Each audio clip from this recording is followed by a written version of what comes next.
Assalamualaikum warahmatullahi wabarakatuh. Innal hamdalillah hamdan katsiran thayyiban mubarakan fih kama yuhibbu rabbuna wa yarda. Asyhadu an la ilaha illallah wahdahu la syarikalah wa asyhadu anna Muhammadan 'abduhu wa rasuluh. Ya ayyuhalladzina amanu taqullaha haqqa tuqatih wa la tamutunna illa wa antum muslimun. يا أيها الناس اتقوا ربكم الذي خلقكم من نفس واحدة وخلق منها زوجها وبث منهما رجالا كثيرا ونساء واتقوا الله الذي تساءلون به والأرحام إن الله كان عليكم رقيبا يا أيها الذين آمنوا اتقوا الله وقولوا قولا سديدا يصلح لكم أعمالكم ويغفر لكم ذنوبكم ومن يطع الله ورسوله فقد فاز فوزا عظيما أما بعد فإن أصدق الحديث كتاب الله وخير الهدي هدي محمد صلى الله عليه وسلم وشر الأمور محدثاتها وكل محدثات بدعة وكل بدعة ضلالة وكل ضلالة finna. Akhil ikhwah, malam ini sampai kita ke subjudul nomor C, peringatan yang perlu diperhatikan, halaman 164.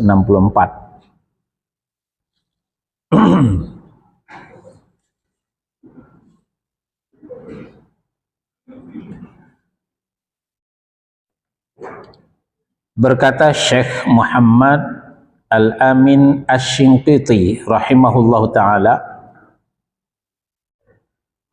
para ulama telah meneliti kemudian menyimpulkan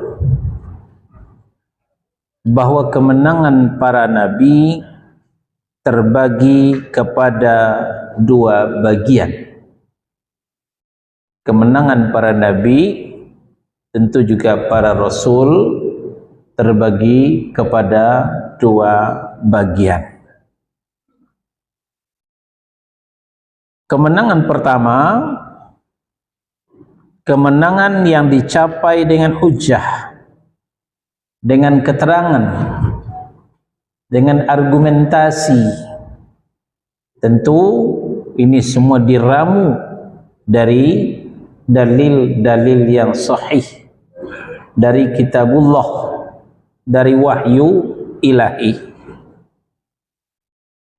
Nah, hujjah inilah yang belum terpatahkan oleh lawan-lawan daripada nabi itu, daripada orang-orang musyrik tersebut.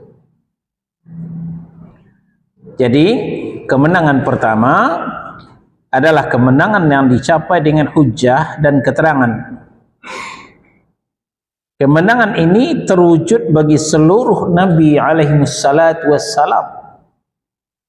Nabi-nabi sebelum Rasulullah sallallahu alaihi wasallam, termasuk Nabi Muhammad sallallahu alaihi wasallam. Baik nabi yang banyak pengikutnya maupun nabi yang sedikit pengikutnya. Ya. Sampai kepada nabi yang tidak ada pengikutnya. Ya, ada nabi itu enggak ada pengikutnya sama sekali. Kenapakah mereka tidak mengikut? Apakah hujjah nabi itu tidak kuat? Apakah hujjah nabi mereka bisa patahkan? Tidak. Hujjahnya nabi tetap tidak terpatahkan. Tapi namun mereka, karena kesombongan mereka, mereka tetap tidak mengikuti nabi mereka. Kemenangan yang kedua, kemenangan yang dicapai dengan pedang dan tombak, dengan senjata. Ya, bagi mereka yang memang tidak menggunakan potensi akal untuk berfikir, setelah diberikan pencerahan, nggak juga mudeng-mudeng, malah kekalahan hujah yang mereka rasakan berujung kepada naiknya tensi mereka, emosional mereka. Nah, kegaduhan yang mereka timbulkan itulah yang kemudian berakhir kepada dicabutnya pedang, dicabutnya tombak. Jadi pada dasarnya para nabi dan rasul tidak pernah memulai perang, tidak pernah memulai perang. Dari pihak kafirlah, dari pihak musyriklah yang kemudian, karena mereka tidak bisa mematahkan hujah para nabi mereka, kemudian mereka emosional, kemudian mereka naik pitam, ya muncullah jurus siluman mabok, itu istilah kita ya. Maka mereka mencabut pedang. Nah, karena mereka mencabut pedang, Allah pun perintahkan kepada nabinya supaya mencabut pedang. Pecahlah perang ketika itu. Nah, kemenangan jenis yang kedua ini hanya dikhususkan bagi mereka yang diperintahkan untuk berperang di jalan Allah. Bukan berarti sedikit-sedikit perang, sedikit-sedikit cabut pedang, tidak demikian. 13 tahun lamanya Rasulullah SAW di Makkah tidak diperkenankan mencabut pedang. Betapapun ancaman, betapapun penindasan, siksaan, kaum muslimin ketika itu hanya mengurut dada, bersabar, mengurut dada. Ujung-ujungnya apa? Hijrah ke Madinah. Karena Allah tidak memperkenankan untuk mencabut pedang ketika itu. Nah, kapan terjadinya mencabut pedang itu? Itu adalah setelah periode Madaniyah, setelah Nabi hijrah ke Madinah, setelah menghindar, masih dikadalin juga, masih diganggu juga. Naik haji nggak boleh, mau umroh nggak boleh, ya. Nah, maka turunlah perintah berperang dari Allah Subhanahu wa Ta'ala. Nah, oleh sebab itu, para ulama menetapkan bahwa orang-orang mukmin yang berada dalam kondisi lemah di tengah masyarakat mereka dan tidak diperintahkan kepada mereka untuk berperang, berjihad di jalan Allah. Nah, ini maksudnya pada periode Makkiyah, ya, pada masa Rasulullah berada di Makkah, tidak diperkenankan untuk berperang ketika itu. Mereka adalah orang yang dimenangkan dengan hujah, dengan bukti-bukti ilmiah, ya. Jadi periode Makkah itu kemenangan diraih dengan kemenangan hujah, ya, kemenangan dalil-dalil, ya, sehingga ayat yang turun terkenal dengan ayat Makkiyah, ya, mayoritas itu berbicara tentang akidah.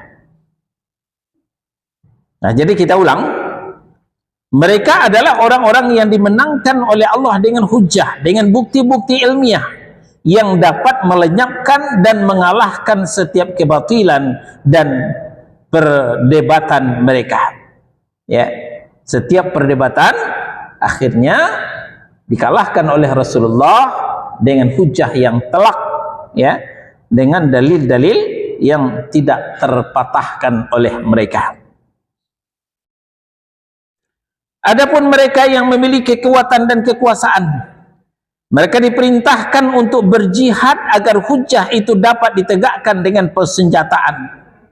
Nah, barulah kemudian setelah periode Madaniyah, ya, setelah hijrah ke Madinah, nah baru kemudian mereka dilatih oleh Rasulullah SAW untuk menghadapi musuh. Ya, sebelum meletus perang Badar, ya, dalam sejarah perang pertama kali itu adalah perang Badar di 17 Ramadan. Nah, sebelum itu Rasulullah mengirimkan beberapa batalion ke berbagai pelosok negeri untuk mengintai apa yang telah dilakukan oleh musuh-musuh Islam.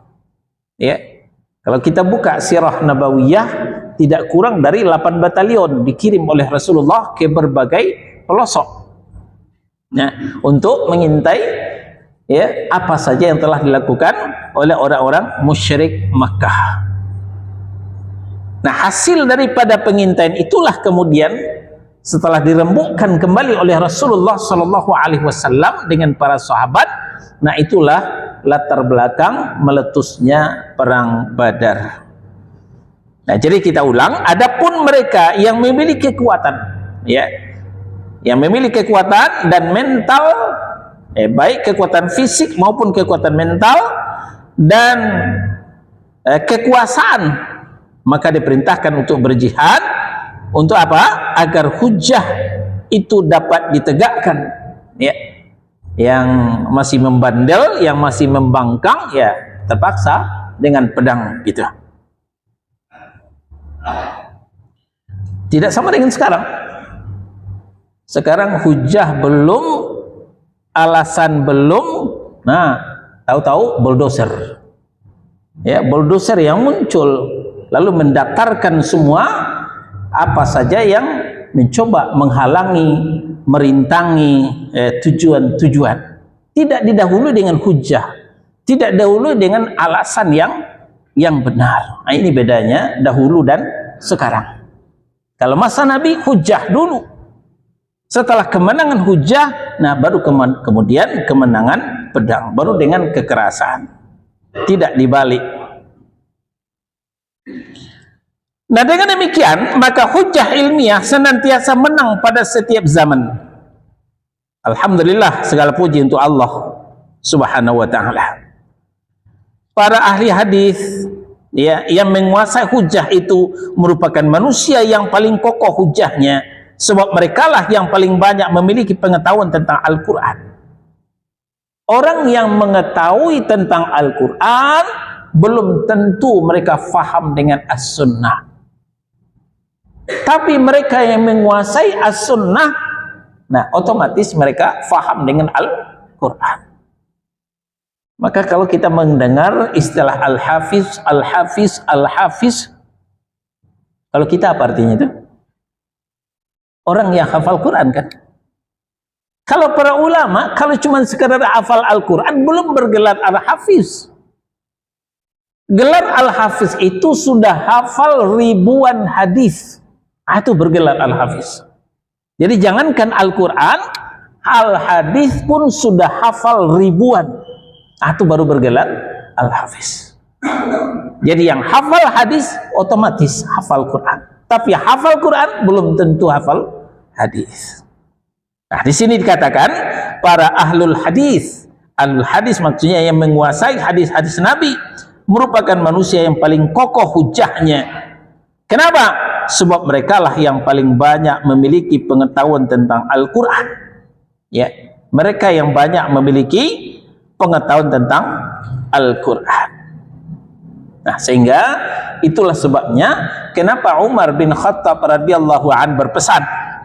Ya, apa kata beliau? Inna nasan yujadilunakum bisyubahil Qur'ani fakhuduhum bisunnani. Fa inna ashabas sunan a'lamu bi kitabillahi radhiyallahu an. Bahwasanya kata Umar ibnu Khattab radhiyallahu an, ada sekelompok orang yang akan mendebatmu dengan melontarkan syubhat-syubhat dari Al-Quran. Bukan main, mereka hafal Quran, ya. Mereka akan membantah kita itu hafal Al-Quran.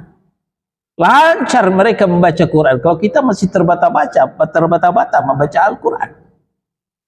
Ya. Maka nasihat daripada Umar, layanilah mereka dengan membawakan sunnah Rasulullah Sallallahu Alaihi Wasallam. Jangan dilawan dengan Al-Quran. Al-Quran dilawan dengan Al-Quran, ya tidak akan ada selesainya. Maka lawanlah dengan yang tidak dikuasai mereka apa? As-sunnah. Ya, inilah mereka yang membawakan sunnah Rasulullah sallallahu alaihi wasallam. Kenapa? Karena sesungguhnya orang yang menguasai sunnah Rasulullah lebih mengetahui tentang kitabullah Al-Quran. Ini hujjah, ini dalil, ini argumentasi yang tidak akan terpatahkan oleh orang-orang musyrik, orang-orang ahlus syubhat. Apabila ahlul hadis adalah yang paling banyak memiliki ilmu tentang petunjuk Nabi, maka merekalah yang paling mengikuti Al-Quran dan sunnah Nabi. Oleh sebab itu, jangan sesekali seorang khalaf yang datang kemudian merasa keheranan apabila seluruh ulama sepakat bahwa penafsiran at-ta'ifatul mansurah adalah golongan yang dimenangkan. Itu yang dimaksud adalah ahlul hadis, ya, ahlul hadis, para muhaddithin, ya.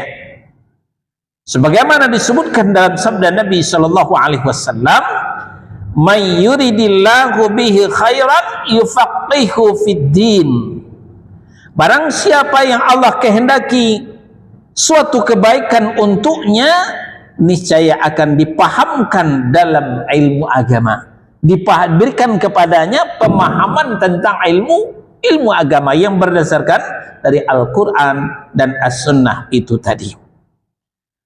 Lalu lanjutan hadis, la tazalu ta'ifatun min ummati zahirina 'alal haqq, dan akan terus ada sekelompok orang di antara umatku yang senantiasa tampak menang di atas kebenaran, menang di atas kebenaran. Sahih dikeluarkan oleh Imam Al-Bukhari dan Muslim. Nah, jadi Ta'ifatul Mansurah ini salah satu nama lain daripada Ahlus Sunnah wal Jamaah.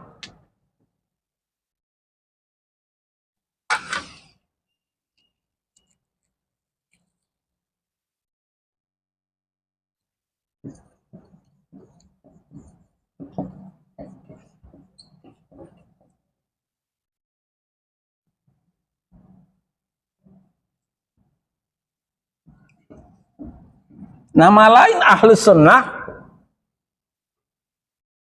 satu, Ta'ifatul Mansurah. Artinya golongan yang ditolong, golongan yang ditolong oleh Allah Subhanahu wa ta'ala. Barusan hadis kita bacakan, akan ada di antara umatku yang senantiasa menyampaikan kebenaran, ya, menyampaikan kebenaran. Ya, kita kembali kepada hadis, ya, la tazalu ta'ifatum min ummati zahirina 'alal haqq, dan akan terus ada sekelompok orang di antara umatku yang senantiasa tampak menang di atas kebenaran, dimenangkan oleh Allah, ditolong oleh Allah, disebut dengan Ta'ifatul Mansurah.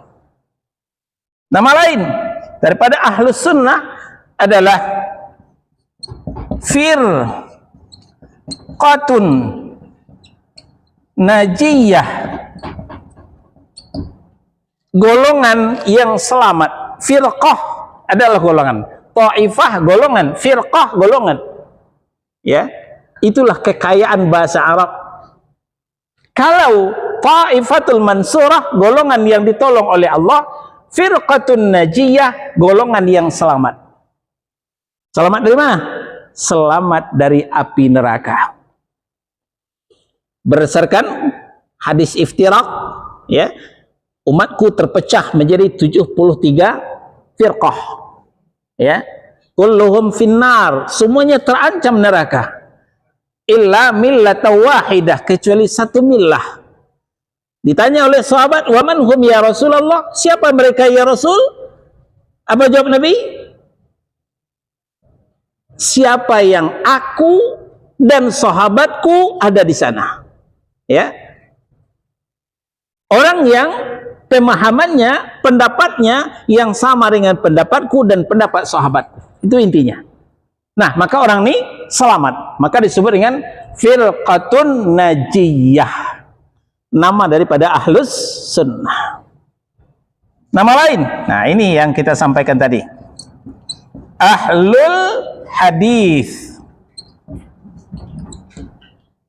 Jadi ahlus sunnah itu adalah ahlul hadis yang faham dengan hadis-hadis Nabi Sallallahu Alaihi Wasallam. Nah, maka di sini dikatakan, oleh sebab itu, jangan sesekali seorang khalaf yang datang kemudian merasa heran apabila seluruh ulama sepakat bahwa penafsiran at-ta'ifatul mansurah, ya, ta'ifatul mansurah, golongan yang dimenangkan oleh Allah adalah ahlul hadis, ya, disebut juga dengan ahlul hadis. Baru ahlus sunnah dari label sampai isi. Nah, maaf, di sini tidak ditemukan dengan bid'ah hasanah. Tidak ada di sini dengan bid'ah hasanah. Di mana adanya bid'ah hasanah? Ketika ahlus sunnah hanya label belaka, ya. Karena ketika ahlus sunnah hanya di label belaka, diisinya jauh panggang daripada api. Di sini muncul istilah bid'ah hasanah. Nah, rata-rata mereka bukan ahlul hadis. Mereka bukan ahlul hadis.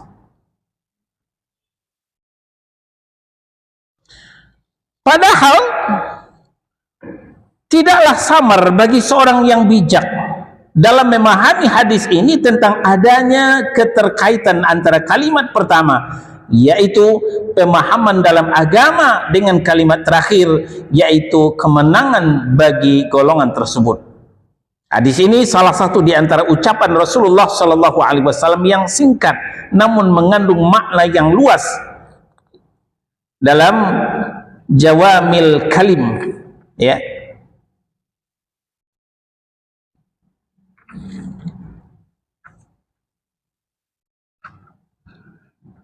Sekarang kita berlanjut subjudul nomor D, penyimpangan atau kekafiran, sebuah ancaman bagi orang yang menyelisihi Rasulullah Sallallahu Alaihi Wasallam. Ini judul ini kebalikan daripada judul nomor B yang sudah kita bahas, ya. Judul nomor B kemarin, ya,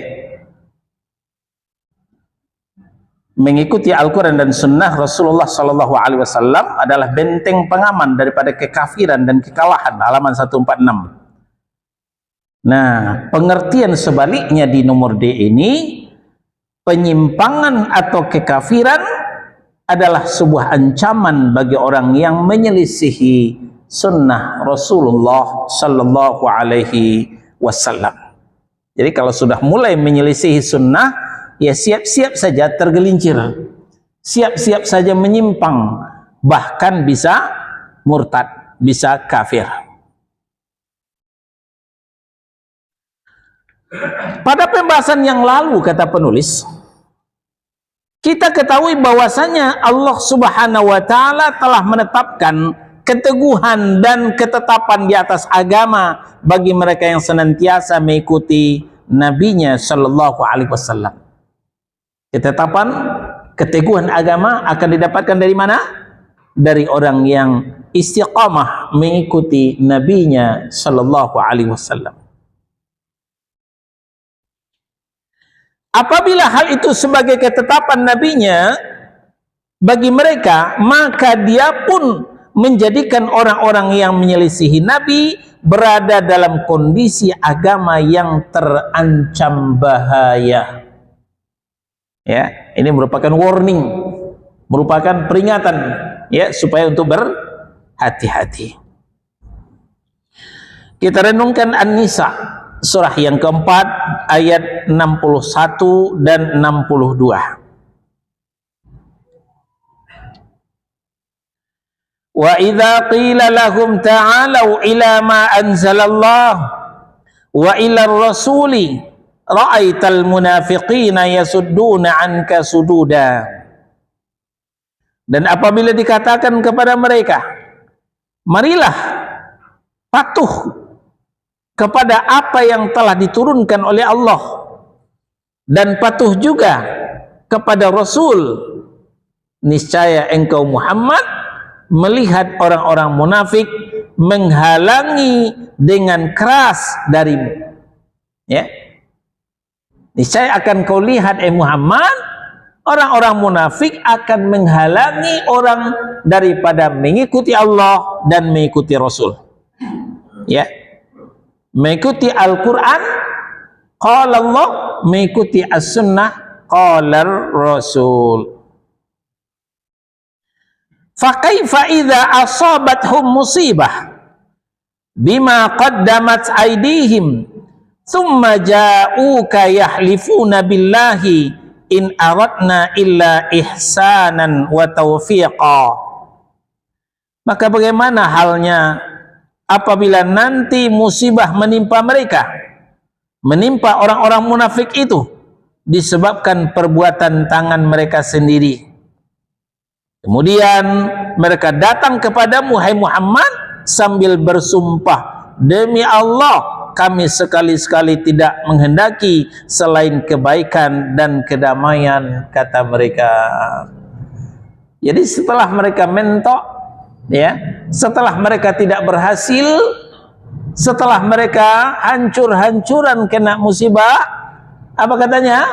Sebenarnya kami maunya yang baik, kami maunya yang damai, ya, untuk menutupi kesalahan-kesalahan mereka. Itulah orang munafik. Padahal sebelumnya ketika diajak kepada Al-Quran yang telah diturunkan oleh Allah, kepada As-Sunnah yang dibawa oleh Rasulullah, mereka bukan hanya tidak mengikuti, tapi menghalang-halangi orang untuk mengikuti Al-Quran dan Sunnah tersebut. Ngapain? Quran Sunnah itu Wahabi, ya, sedikit-sedikit dalil, sedikit-sedikit dalil. Itulah ciri khas Wahabi. Kita udah sejak dulu seperti ini, ya. Jadi ajaran yang kita terima sejak dulu nenek moyang kita, ya, selanjutkan aja seperti ini, nggak usah dirubah-rubah, ya. Yang sebentar-sebentar dalil, sebentar-sebentar Al-Quran, sebentar-sebentar Sunnah, itulah Wahabi, ya. Itu Islamnya Arab. Nah, itulah tanda-tanda mereka menghalang-halangi orang daripada supaya mengikuti Al-Quran yang telah diturunkan Allah, As-Sunnah yang sudah dibawa oleh Rasulullah, diberitakan oleh ayat. Ya, kita ulangi lagi supaya tidak ada yang salah faham. Wa idza qila lahum ta'alu ila ma anzalallahu wa ila ar-rasul ra'aital munafiqina yasudduna anka sududa. Apabila dikatakan kepada mereka, marilah patuh kepada Al-Quran yang telah diturunkan oleh Allah dan patuh kepada sunnah Rasul, niscaya engkau lihat Muhammad, wahai umat Muhammad, wahai jamaah at-taqwa, akan kau lihat orang-orang munafik menghalangi dengan keras darimu. Apa itu kajiannya takwa itu? Ya, ngapain ngaji ke takwa? Ya, itu akan merubah kebiasaan kita. Ujung-ujungnya apa? Tidak boleh selawatan, ya, tidak boleh maulidan, tidak boleh tahlilan. Ujungnya ke situ. Padahal tidak pernah kita melarang orang untuk salawat, tidak pernah kita melarang orang untuk bertahlil. Salawat dan tahlil masyru'ah, disyariatkan. Cuman yang kita luruskan bagaimana cara bersalawat, apa bacaan salawat, bagaimana cara bertahlil, untuk siapa bertahlil, itu yang kita luruskan. Bukan kita anti salawat, bukan anti tahlil. Tapi dalam rangka mengkanter dakwah sunnah ini, mereka ceplos-ceplos di luar sana, anti selawatan, anti tahlilan. ya, dan lain sebagainya. Nah, maka fa kaifa idza asabathum musibah bima qaddamat aydihim, maka bagaimana halnya apabila kelak mereka ditimpa oleh musibah, mereka orang-orang munafik itu, disebabkan perbuatan tangan mereka sendiri. Lalu summa ja'uka yahlifuna billahi in aradna illa ihsanan wa taufiqa. Kemudian mereka datang kepadamu, hai Muhammad, sambil bersumpah, demi Allah kami sesekali tidak menghendaki selain kebaikan, selain kedamaian, itu cuman yang kami inginkan. Lain yang dikatakan mulutnya, lain pula yang telah dilakukan oleh tangannya. Itulah orang munafik.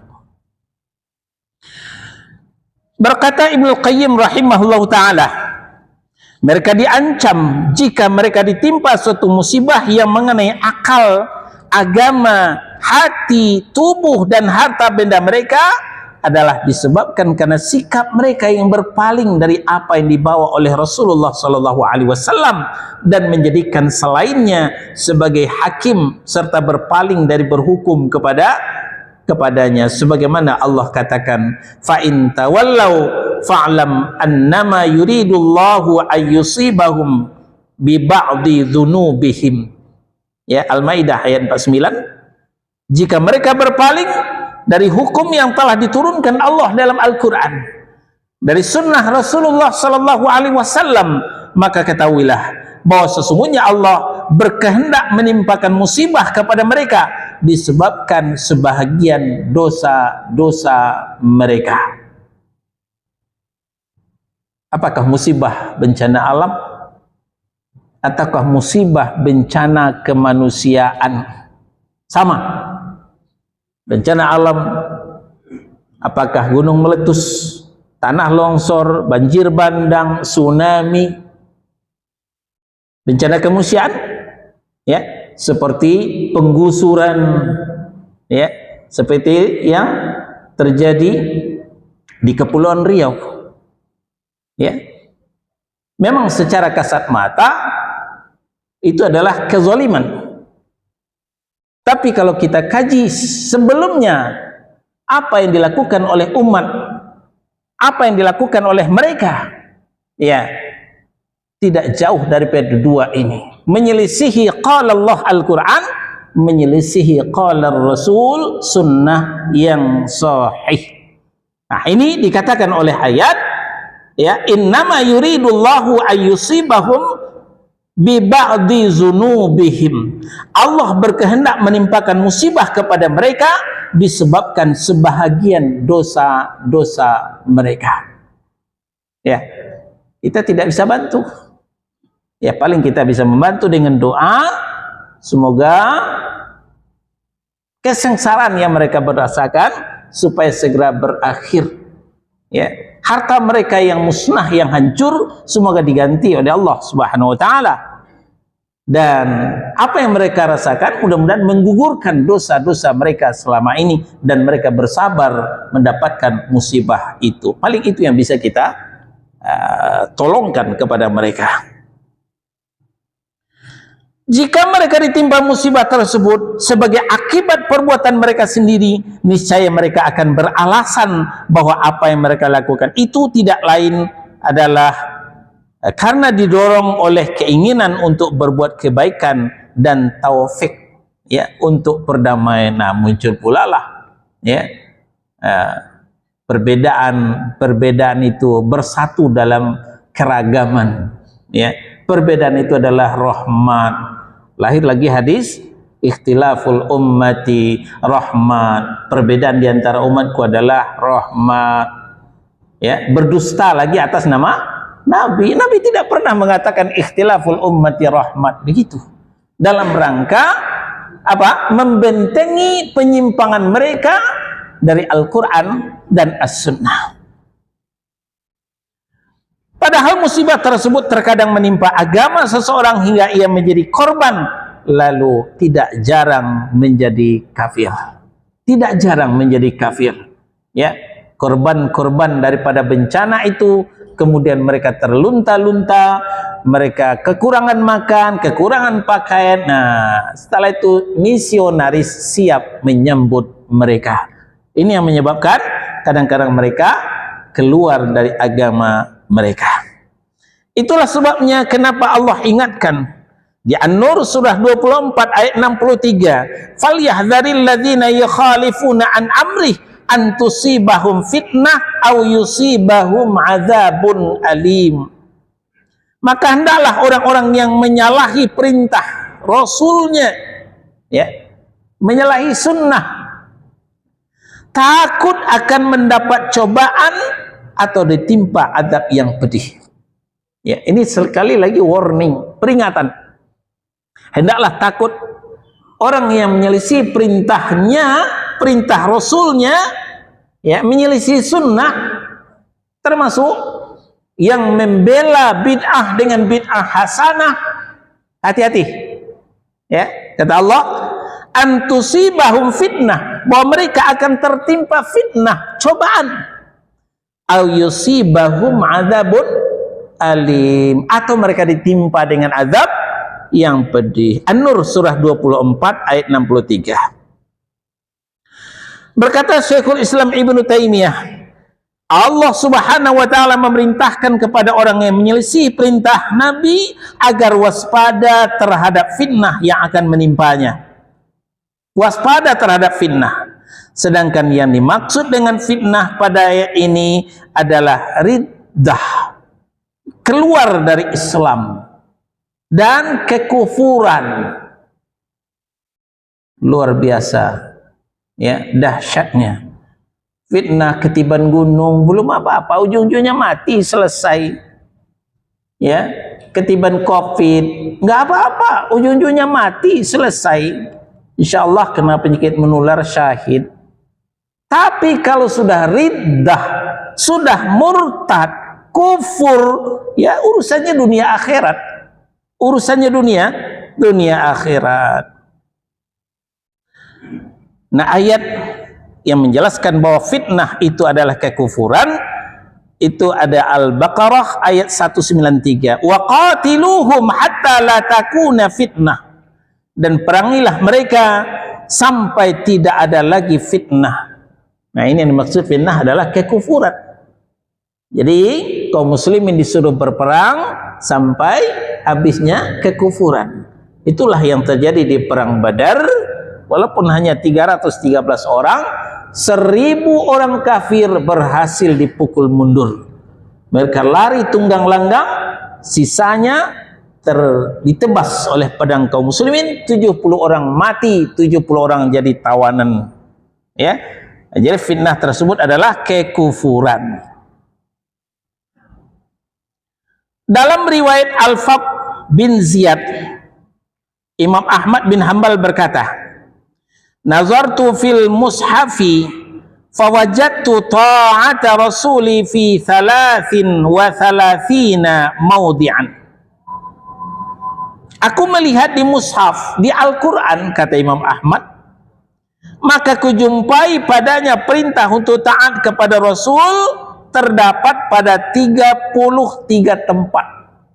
Insyaallah Imam Ahmad meneliti di dalam Al-Quran ini terdapat 333, ya, perintah untuk taat kepada Rasulullah Sallallahu Alaihi Wasallam pada 33 tempat. Baik, waktu Isya sudah masuk, kita istirahat sejenak. Silakan muazin.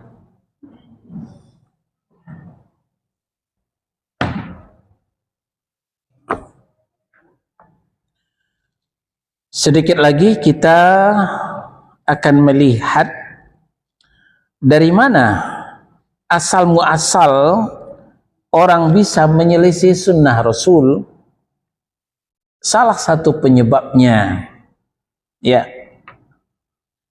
salah satu penyebabnya adalah ketika seseorang ta'assub. Apa itu ta'assub? Fanatik, taklid buta kepada perkataan seseorang, ya, kepada perkataan seseorang. Pernah dikatakan kepada Abu Talib Al-Mishkani, ya bukan Abu Talib paman Rasul ya. Kita di halaman 169. Dikatakan kepada Abu Talib Al-Mishkani bahwasanya ada segolongan orang yang meninggalkan hadis Rasulullah sallallahu alaihi wasallam lalu mengambil pendapat Sufyan Ats-Tsauri. Lalu beliau pun berkomentar. Ya, Abu Talib Al-Mishkani berkomentar. Apa kata beliau? A'jabu liqaumin sami'ul haditha wa 'araful isnada wa sihhatahu yad'unahu wa yadhhabuna ila ra'yi Sufyan wa ghairihi. Qala Allah falyahdharil ladzina yukhalifuna an amri an tusibahum fitnah aw yusibahum adzabun alim. Aku merasa heran, kata Abu Talib Al-Mishkani, kepada sekelompok orang yang telah mendengar hadis Rasulullah sallallahu alaihi wasallam dan mengetahui kesahihan sanadnya.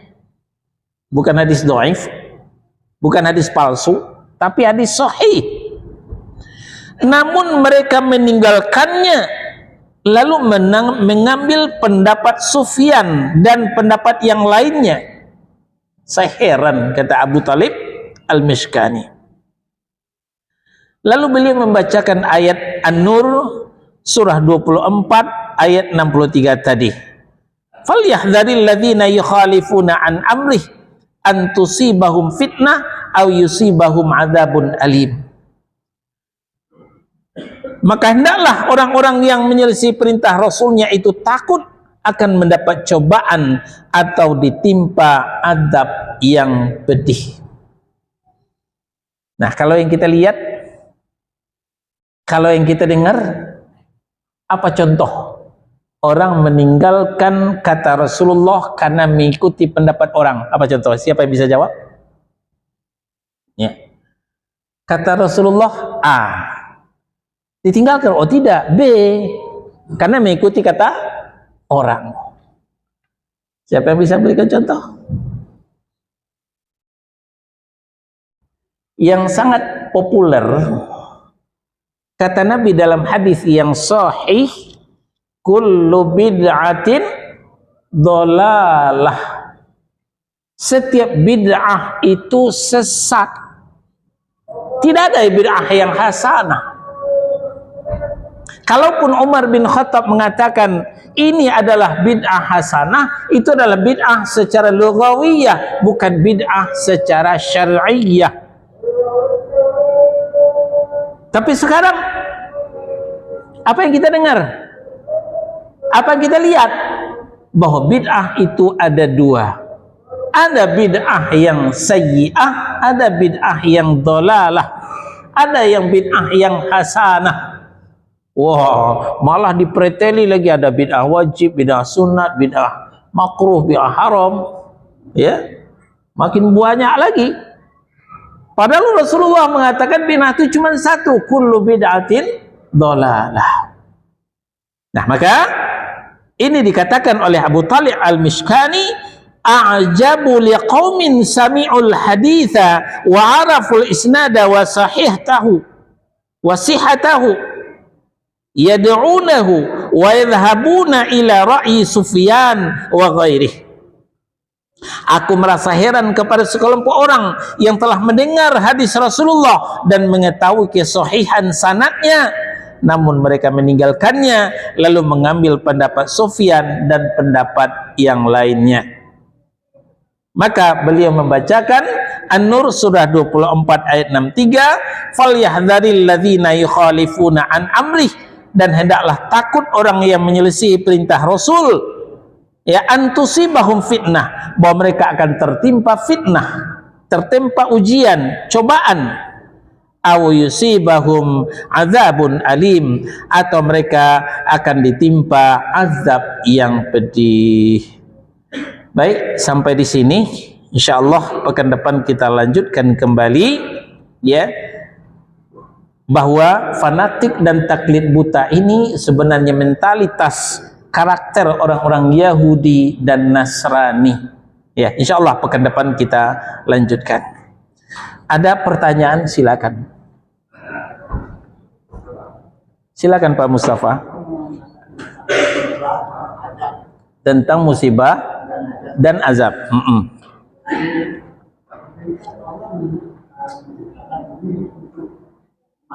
Betul.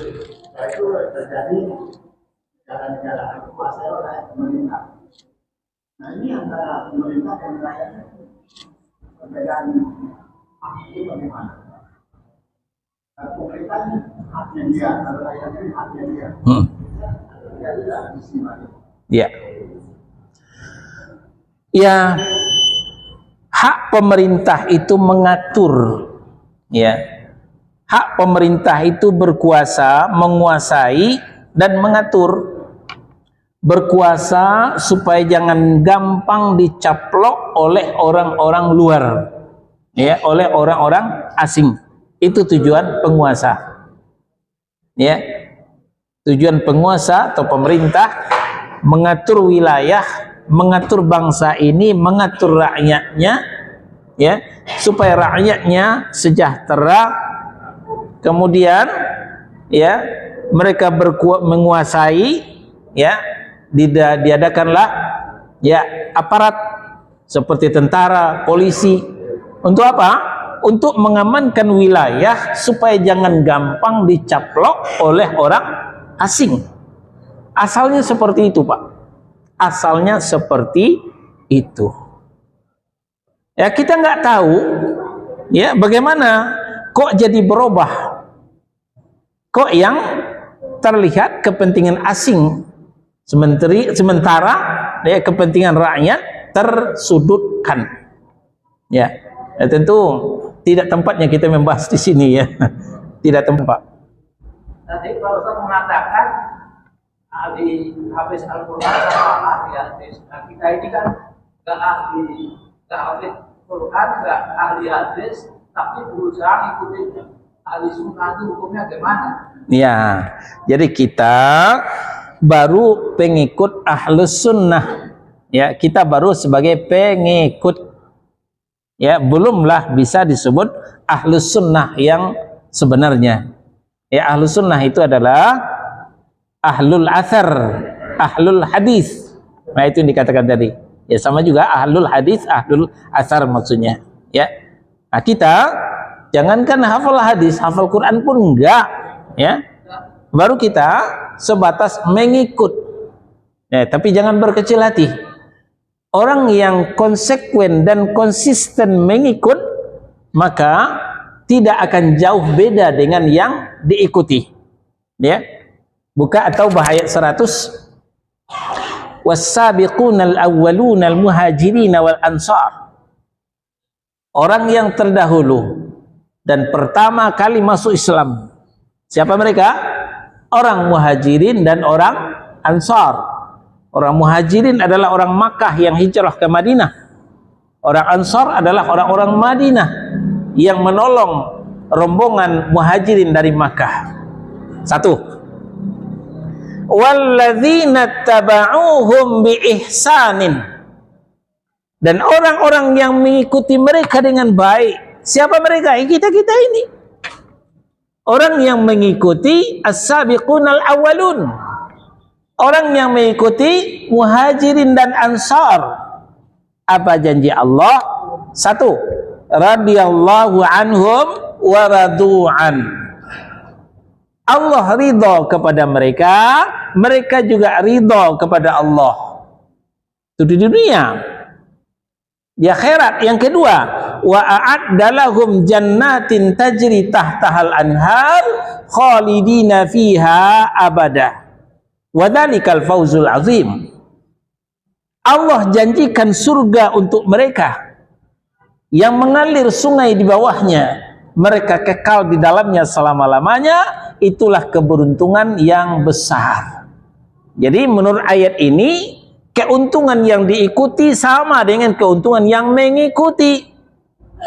tapi mengikuti sepenuh hati, jangan setengah hati. Ya, sepenuh hati. Kemana yang diikuti ya ke situ kita.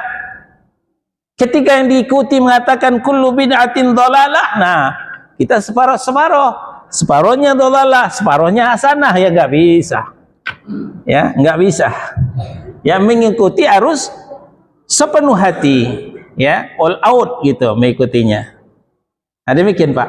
Jadi jangan berkecil hati, kita tidak, jangankan hafal hadis, hafal Quran saja tidak.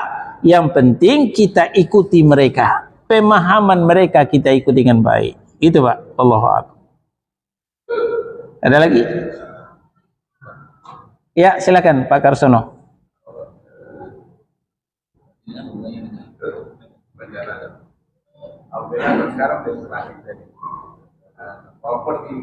Adalah Allah disebabkan usaha kita. Ya. Apa ayat Allah? Innallaha la yughayyiru ma biqaumin hatta yughayyiru ma bi anfusihim. Allah tidak akan merubah nasib suatu kaum sebelum kaum itu merubah nasibnya sendiri. Jadi merubah demokrasi menjadi khilafah gak bakal terjadi sebelum akidahnya